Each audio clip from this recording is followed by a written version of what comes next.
of the Targaryen dynasty. He was the Lord of Dragonstone, one of a succession after the Targaryens fled Valyria and settled on Dragonstone in advance of the Doom. A number of them came and went.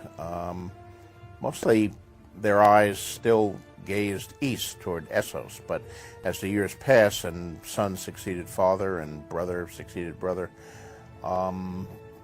they began to take more interest in the affairs of Westeros.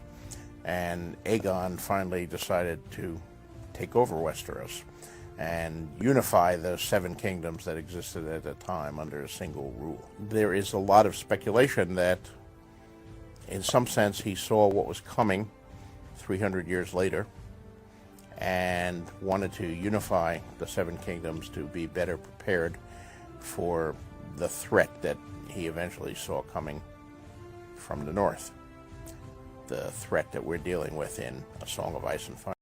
As I possibly could, but he's a man that cares about things. There's great tragedy in him.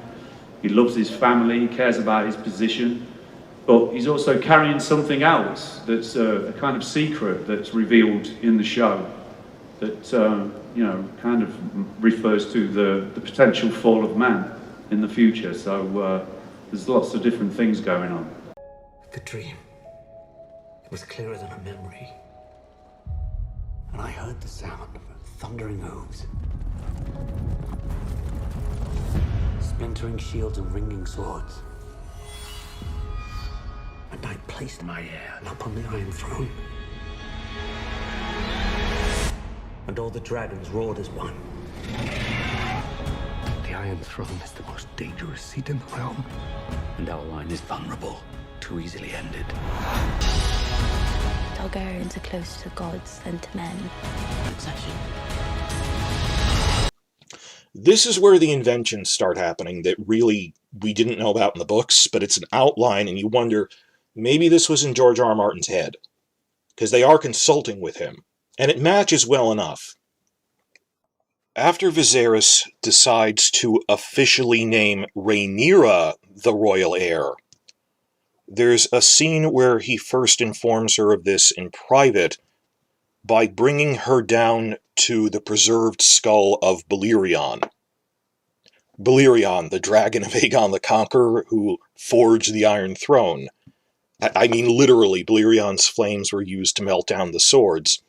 On top of that, Viserys personally rode Balerion the last few years of his life when he was very old and couldn't fly that much, but the symbolism of, I'm taking you in front of the dragon that forged the Iron Throne to tell you you are now the heir to the Iron Throne. But Viserys then goes on to explain that there's a secret prophecy passed down to each new heir to the throne. Aegon the Conqueror was motivated to invade and unite the 7 kingdoms in the first place because he had a prophetic dream that the White Walkers would return someday. And so he had to conquer and unite the 7 kingdoms, make a united front to strengthen the realms of men into a united front against the eventual return of the White Walkers. That's why the conquest happened.